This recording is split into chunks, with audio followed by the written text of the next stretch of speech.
Imagine that one day the familiar world begins to fray at the edges.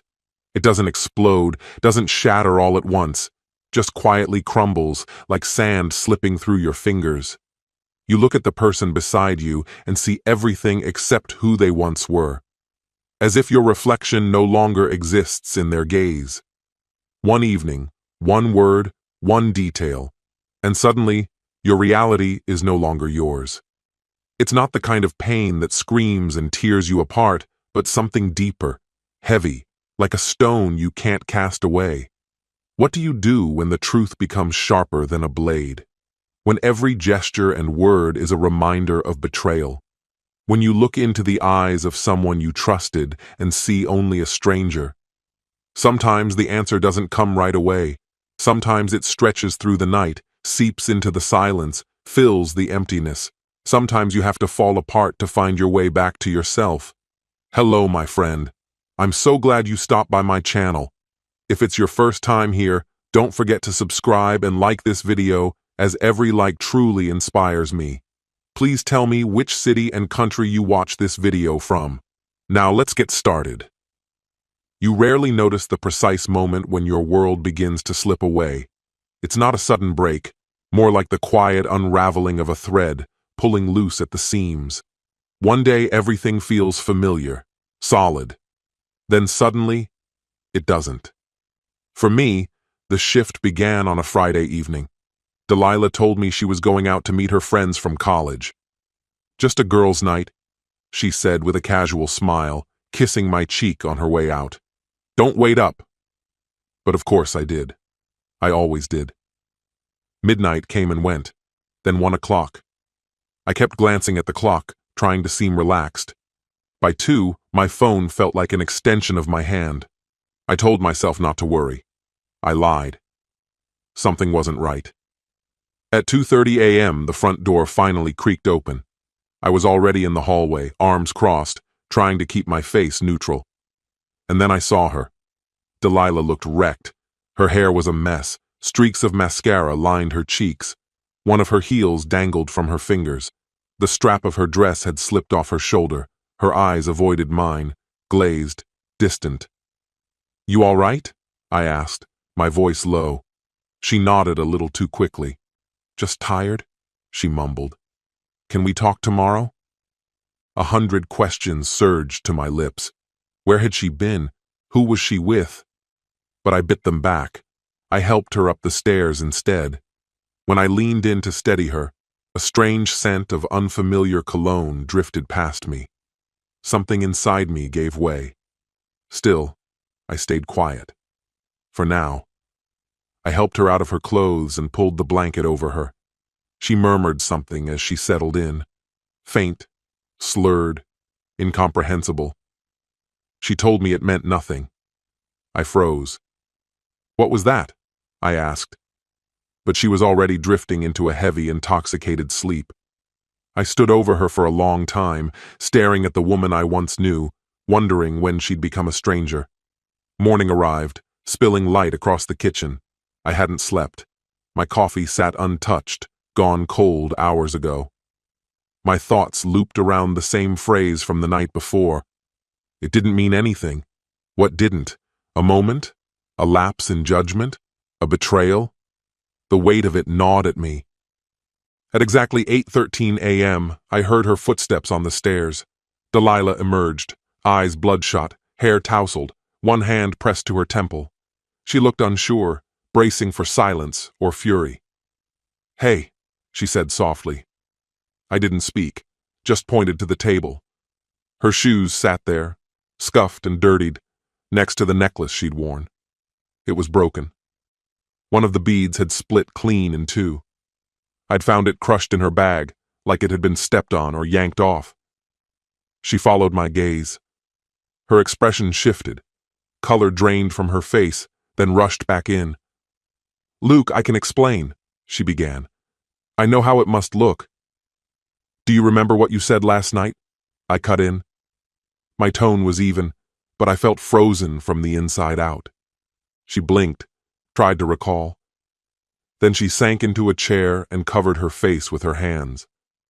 We went downtown, me, Tabitha, and the usual crew. I drank too much. Honestly, I don't even remember how I got home.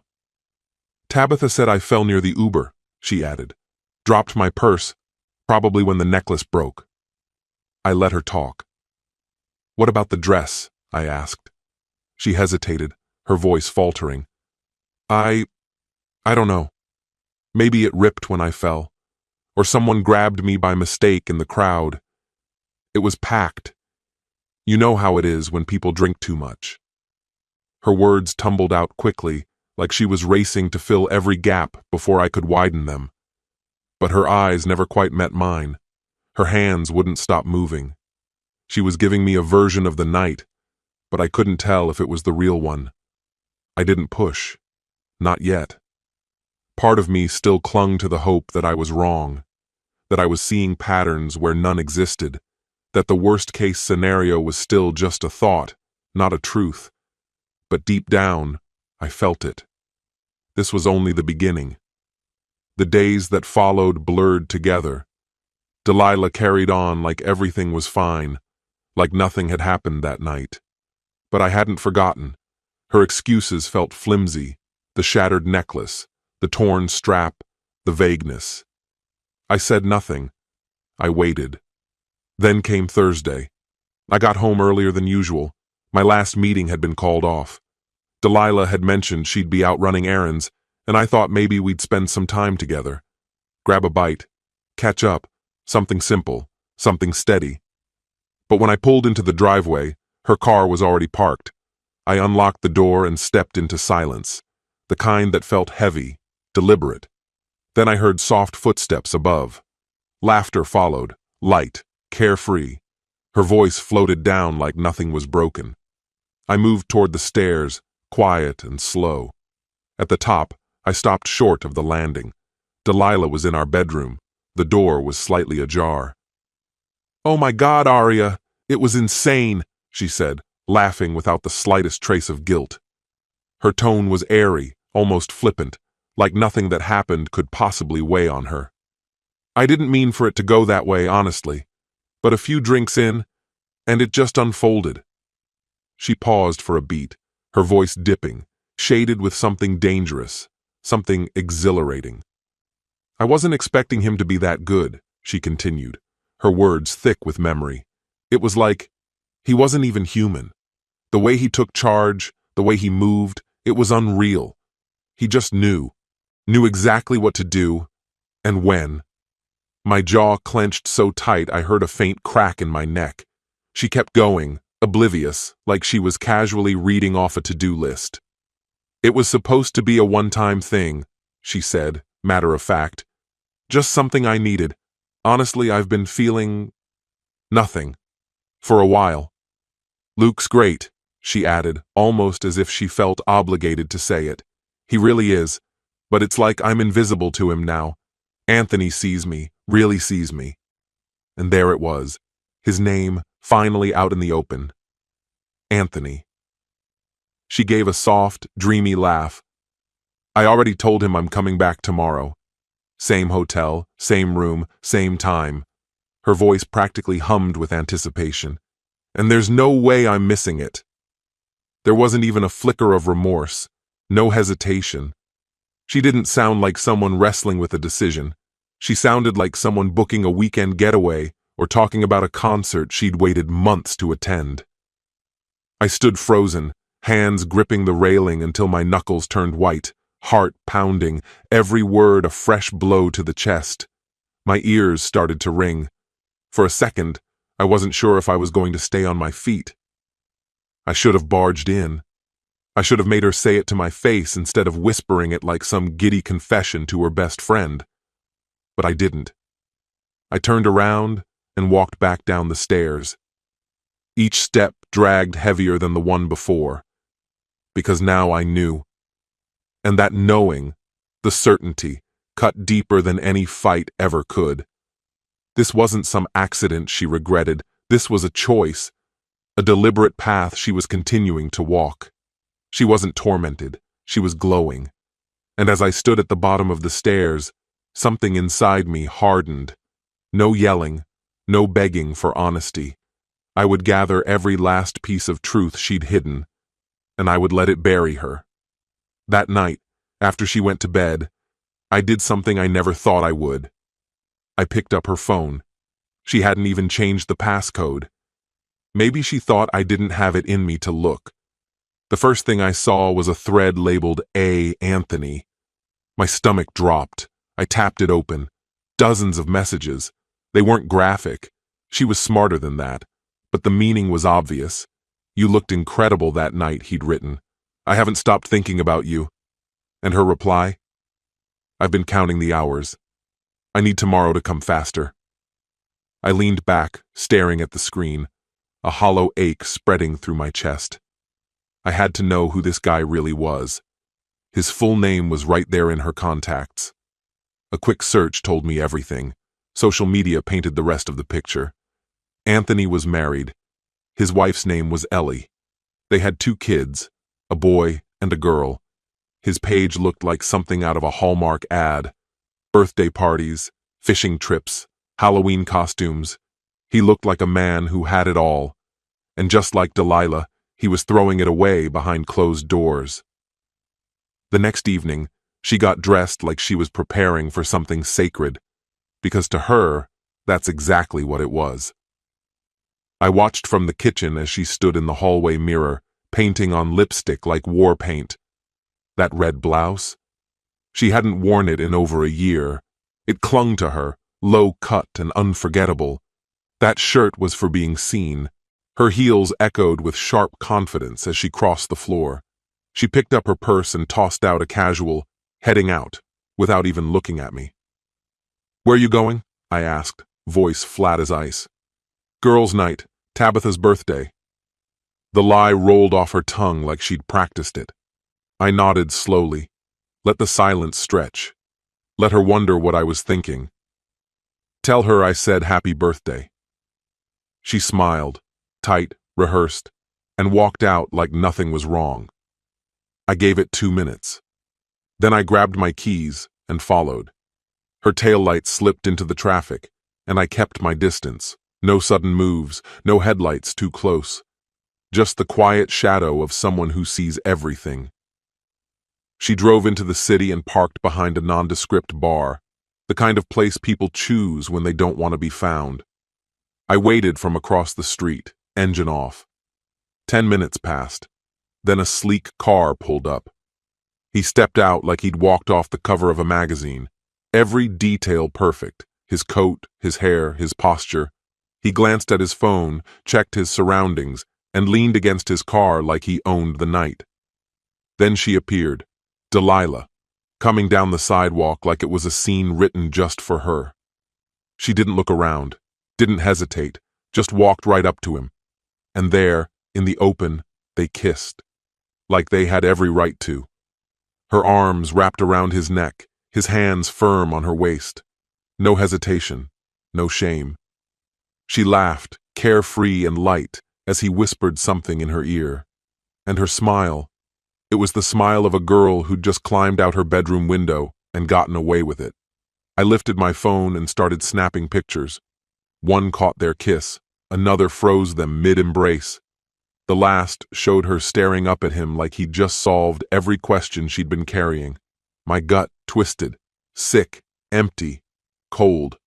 I kept watching just long enough to see them disappear inside together, moving like they'd done this 100 times before, like they belonged in sync. I didn't follow. I stayed behind the wheel, knuckles white against the steering wheel, jaw locked tight. Part of me burned to march in there, grab him by the collar, and drag him out under the weight of their lie, force her to explain herself in front of strangers. But what would that do? What was I even trying to salvage? A marriage held together by silence and half-truths. A woman who didn't bother to hide the fact that she'd chosen someone else? No, that wasn't strength. That was desperation pretending to be dignity. And I wasn't going to plead for someone who'd already let go long before I knew to hold on tighter. So I drove home. Alone. But I had the evidence.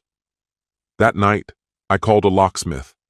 Told him I needed the locks changed, no waiting. He came a little after 10, finished quickly. By 11:42, the new locks were in place. I heard the doorknob turn, once, twice. Soft at first, the handle jiggling, a low rattle, then a knock, then a second, louder one. I stayed still. My phone buzzed in my pocket. Her name lit up, Delilah. I let it go dark. She tried again, then again. I let them all ring unanswered. The knocking escalated to pounding. Her fists slammed the door, sharp and desperate. "Luke!" she screamed. "What the hell is this? Open the damn door!" I waited, just long enough for panic to set in. Then I opened it. She looked like the aftermath of a storm. Mascara smeared, hair undone, one shoe in her hand, the other probably lost somewhere between guilt and panic. Her expression flickered between confusion and fury. "What is going on?" she snapped. "Why won't my key work?" I changed the locks. "You did what?" "If you're going to lie to my face without flinching, you don't get to have keys to my home." She froze. "Luke." I pulled out my phone and opened the gallery. Swiped through the photos, her with Anthony, holding hands, locked in a kiss, laughing like I never existed. Her face collapsed in on itself. "So where do we start?" I asked. "The lies? The cheating? Or how you looked me in the eye and told me you were out with the girls?" She didn't say a word, just stared at the screen. "You're finished here," I said, voice flat. "Tomorrow I'm filing for divorce. Your things will be packed and sent to your parents' house." "Luke, wait, please. It's not what you think. No, it's exactly what it looks like. And you made that choice. Now leave." She didn't fight. Just turned away, wiping at her face, stumbling back toward her car. She never came back. The next morning, I sat across from a lawyer, laid everything out, and got the process started. That same afternoon, I sent the photos to Anthony's wife, Ellie. She replied in less than an hour, "Thank you for telling me." 2 days later, word came through that Ellie had kicked Anthony out and filed for divorce herself. Delilah tried reaching out. A handful of calls. Long texts filled with excuses, confessions, pleas. I ignored them all. There was nothing left to say. The divorce went through fast. No children, nothing to split. 6 months later, it was over. I heard Delilah had moved in with her sister.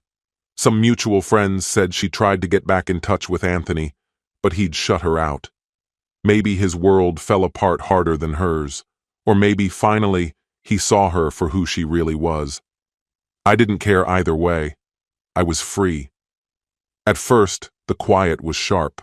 The house didn't feel peaceful. It felt abandoned. But that passed.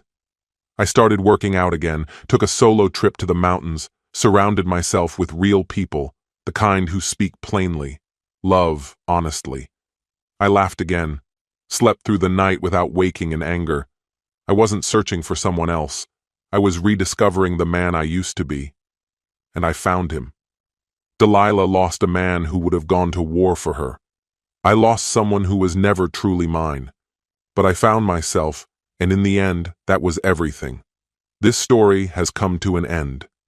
What's your opinion? Share it in the comments, my friend. And if you like this story, check out other exciting videos on my channel. I'll say goodbye until the next video. See you.